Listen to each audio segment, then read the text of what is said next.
চিৎকার দিয়ে বলেন আল্লাহু আকবার। আল্লাহ রাব্বুল আলামিন বলেন,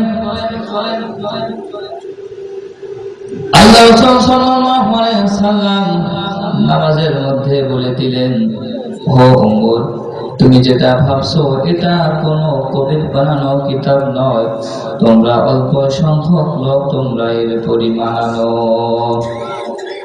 এবার মনে মনে ভাবতে লাগলো,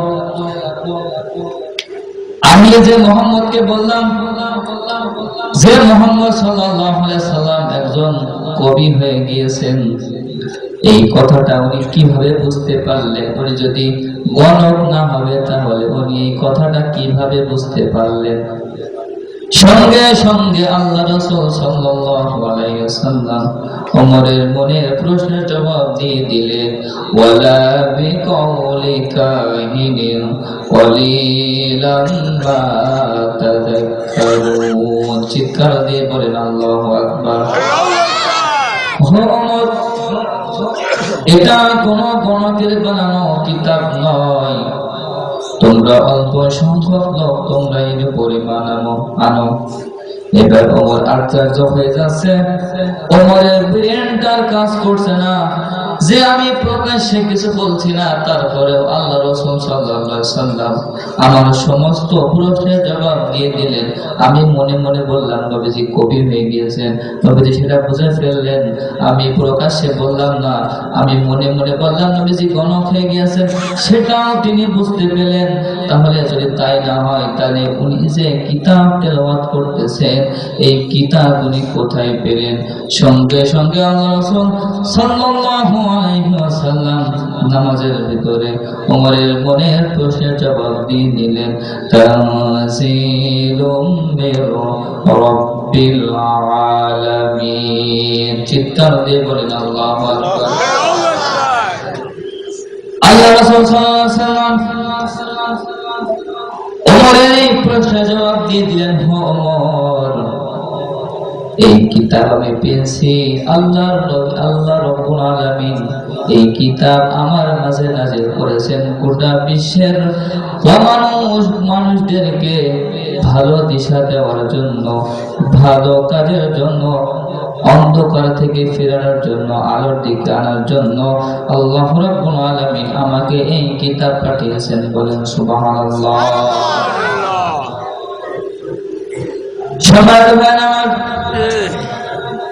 এই কোরআনের এতটাই মর্যাদা, এই কোরআনের মর্যাদা আল্লাহ রাব্বুল আলামিন নিজেই এর বর্ণনা দিচ্ছেন।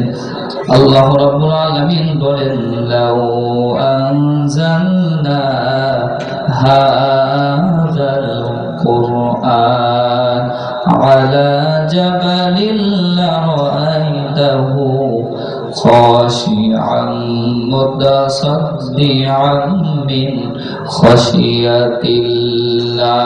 চিৎকার দিয়ে বলেন আল্লাহু আকবার। আল্লাহ রাব্বুল আলামিন বলেন, আমার কোরআন যদি বিশ্বনবী হযরত মুহাম্মদ সাল্লাল্লাহু আলাইহি সাল্লামের উপর নাযিল না করে, আমার কোরআন যদি পাহাড়ে রাখতাম, পাহাড়ে নাযিল করতাম, তাহলে পাহাড় আমার কোরআনের ওজন সহ্য করতে পারতো না, বলে পাহাড় ফেটে খানখান হয়ে যেত, পাহাড় চূর্ণ বিচূর্ণ হয়ে যেত। এত সম্মান, এত মর্যাদা আল্লাহর কোরআনের। একটু চিৎকার দিয়ে বলেন আল্লাহু আকবার। শুধু তাই নাই, আল্লাহ নবীজি আমার বিদায় হজের দিন 100 লক্ষ সাহাবীদের সামনে বক্তব্য দিচ্ছেন। সাহাবায়ে কেরাম আরজ করলেন, ইয়া রাসূলুল্লাহ সাল্লাল্লাহু আলাইহি ওয়াসাল্লাম, বক্তব্য দেওয়াটা হলো কঠিন কাজ। বক্তব্য দেওয়াটা কি? বক্তব্য দেওয়া কি? বক্তব্য দেওয়াটা হলো কঠিন কাজ। বক্তব্য দেওয়ার কারণে আপনার চেহারা লাল হতে পারে, কপাল দিয়ে ঘাম পড়তে পারে, কিন্তু আপনি নবীজি যে উটের উপর দাঁড়িয়ে দাঁড়িয়ে বক্তব্য দিচ্ছেন, সেই উট কেন মাটিতে বসে পড়ছে? কিসের ভারে, কিসের ওজনে? আপনি একটু বলেন। সঙ্গে সঙ্গে আল্লাহ রাসূল সাল্লাল্লাহু আলাইহি সাল্লাম সাহাবাদের ডাক দিয়ে বললেন, আমার সাহাবীরা, এই ওজনটা হলো আল্লাহর কোরআনের ওজন। একটু চিৎকার দিয়ে বলেন আল্লাহু আকবার। এই মুহূর্তে আমি নবীজির উপরে সূরা মায়েদার 3 নম্বর আয়াতে কারিমা নাযিল হলো, আল ইয়াউমা আকমালতু লাকুম দীনাকুম ওয়া আতমামতু আলাইকুম নি'মাতি ওয়া রাদিতু লাকুমুল ইসলাম দীনান। এই মুহূর্তে আমি নবীজির উপরে সূরা মায়েদার 3 নম্বর আয়াতে কারিমা নাযিল হলো। এই আয়াত যে এত ভারী, এত সম্মান, আমি নবী তো দূরের কথা যে উটের উপর দাঁড়িয়ে দাঁড়িয়ে বক্তব্য দিচ্ছি, উট পর্যন্ত আয়াতের ওজন বরদাস্ত করতে পারছে না। চিৎকার দিয়ে বলেন আল্লাহু আকবার। সম্মানিত ভাইরা আমার, যখন আল্লাহর নবীজির উপরে এই কোরআন নাযিল হতো, নবীজির মাথা বেয়ে বেয়ে ঘাম পড়তো। নবীজি অসুস্থ হয়ে পড়তেন, দুর্বল হয়ে যেতেন যখন এই কোরআন নাযিল হতো। তাহলে ভাইরা আমার, আমরা বুঝতে পারলাম যে এই কিতাবের মালিক কে? আল্লাহ।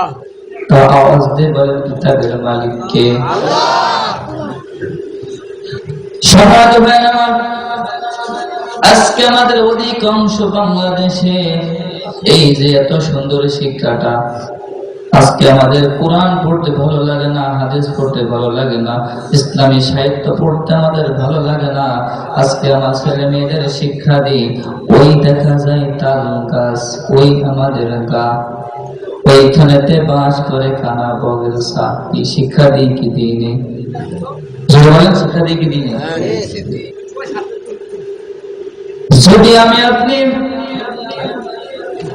আমার আপনার সন্তানদেরকে ওই শিক্ষাটা না দিয়ে যদি এই শিক্ষাটা দিতে পারতাম, তাহলে কতই না ভালো হতো, কি লাভ হতো পরে বলে দিচ্ছি। যদি আমার আপনার সন্তানকে বলতাম, ওই দেখা যায় মক্তব, ওই আমাদের গা, ওইখানেতে কোরআন পড়ে ছেলে মেয়েরা, ও বন্ধু করো কি, কোরআন পড়া জানো কি? যদি জীবন গড়তে চাও কোরআন পড়া শিখে নাও। সকালে উঠে আমি মনে মনে বলি, সারাদিন আমি যেন ভালো হয়ে চলি। যদি আমার আপনার ছেলে মেয়েদেরকে এই শিক্ষাটা দিতে পারতাম, তাহলে সামনে যে 14 ফেব্রুয়ারি আসতেছে, এই 14 ফেব্রুয়ারি আমাদের কোমলমতি শিশুগুলো পার্কে আড্ডা মারতে পারতো না। কথা কোন ঠিক কিনা? সবাই ভালো আসুন।